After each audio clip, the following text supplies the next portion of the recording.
Be informed. Be alert. The information you need to know about COVID-19 vaccine. Right here, right now, on The Vax.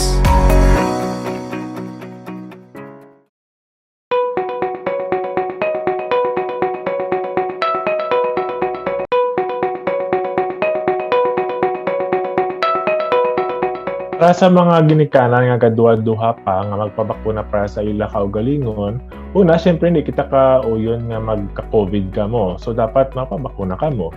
Tapos aside from protection para sa inyong kaugalingon, kung kamo gapabakuna, ginaproteksyonan niyo man ang inyong mga kabataan, kay ti syempre wala pa sila bakuna, dapat mapalibutan sa mga tao nga may protection against the COVID. So kung mabakunahan ang isa ka ginikanan, ang mga ginikanan, may added na protection para sa mga kabataan.